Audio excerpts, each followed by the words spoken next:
लेकिन छिंदवाड़ा में केवल बंटी साहू ही चुनाव नहीं लड़ेंगे, पूरी पार्टी चुनाव लड़ेगी।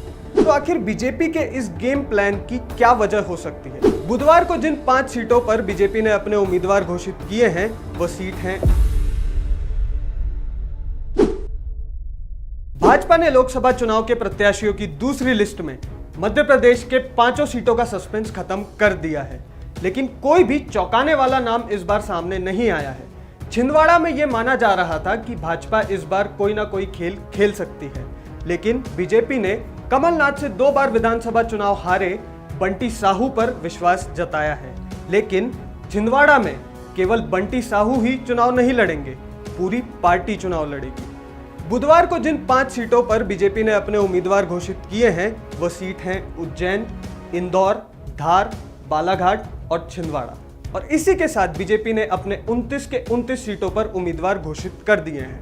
पर खास बात यह है कि इस बार बीजेपी ने 50-50 का फॉर्मूला अपनाया है, यानी जितने नए चेहरे करीब उतने ही पुराने चेहरे। तो आखिर बीजेपी के इस गेम प्लान की क्या वजह हो सकती है, आज हम वो विस्तार में इस वीडियो में समझेंगे। तो इन सवालों से हम समझेंगे बीजेपी की सूची के मायने। पहला, कमलनाथ से छिंदवाड़ा में मुकाबला कैसे करेगी? भाजपा ने विधानसभा चुनाव के बाद से ही अपनी नई रणनीति पर काम शुरू कर दिया था। पार्टी कमलनाथ की राजनीतिक ताकत को अच्छी तरह जानती है। जब कमलनाथ और उनके बेटे नकुलनाथ को लेकर तमाम तरह की अटकलें चल रही थी, तब बीजेपी अपने काम पर लगी हुई थी।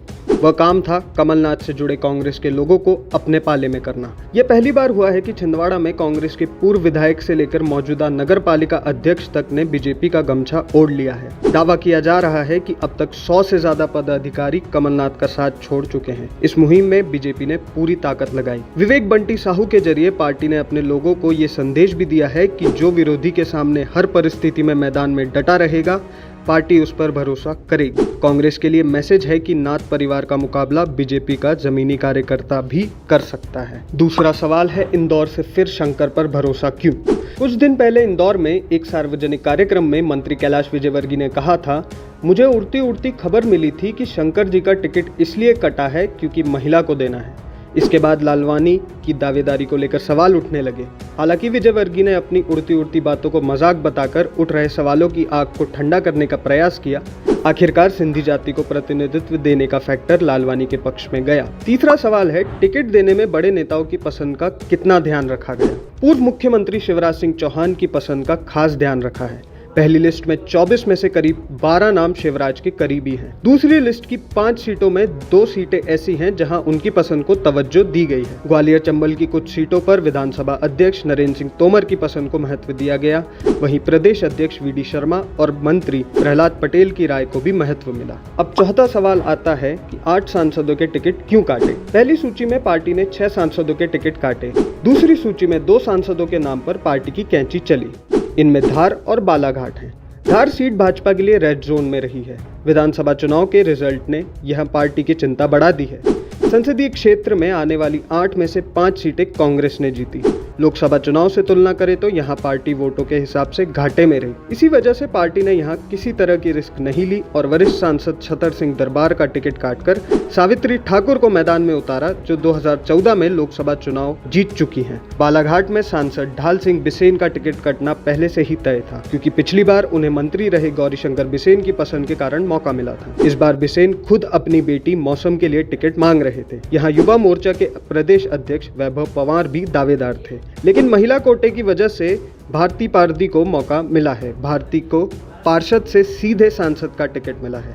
पहली सूची में भोपाल से प्रज्ञा ठाकुर का टिकट काटा था। वे अपने बयानों के कारण पूरे कार्यकाल में विवादों में रहीं।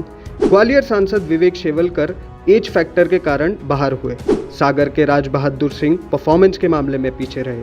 गुना सांसद डॉक्टर के.पी. यादव का टिकट कटना कोई चौंकाने वाली बात नहीं है, क्योंकि यहाँ से केंद्रीय मंत्री ज्योतिरादित्य सिंधिया को उतारना था। विदिशा में शिवराज सिंह चौहान को टिकट देने के लिए रमाकांत भार्गव का टिकट काटना स्वाभाविक था। रतलाम सांसद गुमान सिंह डामोर परफॉर्मेंस के मामले में कमजोर रहे। जय आदिवासी युवा शक्ति संगठन के प्रभाव और विधानसभा चुनाव में भारत आदिवासी पार्टी के कमलेश डोडियार की जीत के बाद यहां नए चेहरे को उतारा है। मोहन सरकार में मंत्री नागर सिंह चौहान की पत्नी अनीता को प्रत्याशी बनाया है। अब हम आते हैं हमारे 5वें सवाल पर। 15 सांसद पर फिर भरोसा क्यों जताया? पहली सूची में 24 में से 13 सांसदों पर पर पार्टी ने फिर भरोसा जताया था। दूसरी सूची में 2 सांसदों को फिर टिकट मिल गया। इंदौर से शंकर लालवानी जातिगत समीकरण साथ ही स्थानीय राजनीतिक समीकरण अपने पक्ष में करने में सफल रहे। मुख्यमंत्री डॉक्टर मोहन यादव के गृह नगर उज्जैन से महिला को मौका देने की चर्चाएं थी, लेकिन सांसद अनिल फिरोजिया दिल्ली से टिकट लाने में सफल रहे। पहली लिस्ट में 2 सांसदों के ऐसे नाम थे जो विधानसभा चुनाव हार गए थे। केंद्रीय मंत्री फग्गन सिंह कुलस्ते को मंडला से फिर मौका मिला, जबकि वे विधानसभा चुनाव हार गए थे। उनकी पहचान बड़े आदिवासी नेता की है। सतना से सांसद गणेश सिंह विधानसभा चुनाव में मतदाताओं का भरोसा नहीं जीत पाए थे, लेकिन पार्टी ने इन पर फिर भरोसा जताया। गणेश सिंह ओबीसी कुर्मी समाज से आते हैं। सतना लोकसभा और विंध्य क्षेत्र में कुर्मी पटेल समुदाय निर्णायक है। गणेश सिंह का मुकाबला विधायक सिद्धार्थ कुशवाहा से होगा। कुशवाहा ने विधानसभा चुनाव में गणेश सिंह को हराया था। छठा सवाल है जातिगत समीकरणों का कितना ध्यान रखा गया। एससी के लिए रिजर्व 4 और एसटी की 6 सीटों के अलावा बाकी 19 में से 11 पर ओबीसी चेहरे उतारे हैं। यह है ग्वालियर, सागर, गुना, सतना, बालाघाट, छिंदवाड़ा, विदिशा, राजगढ़, खंडवा, होशंगाबाद और दमोह।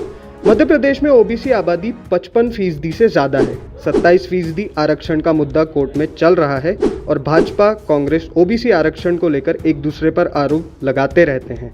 अब आखिरी सवाल है, ओवरऑल सभी 29 सीटों पर टिकट वितरण में किस बात का ध्यान रखा गया। विधानसभा चुनाव में जिस तरह पार्टी ने बड़े चेहरे को उतारकर चौंका दिया था, लोकसभा चुनाव में ऐसा कुछ नहीं हुआ। पहली सूची में 24 नामों में से अधिकतर वे नाम थे जिनके बारे में माना जा रहा था कि ये चुनाव लड़ेंगे ही। पूर्व मुख्यमंत्री शिवराज सिंह चौहान का नाम भोपाल और विदिशा से चर्चा में था। पार्टी ने उन्हें फिर विदिशा भेजकर उनके राजनीतिक भविष्य की दिशा तय कर दी।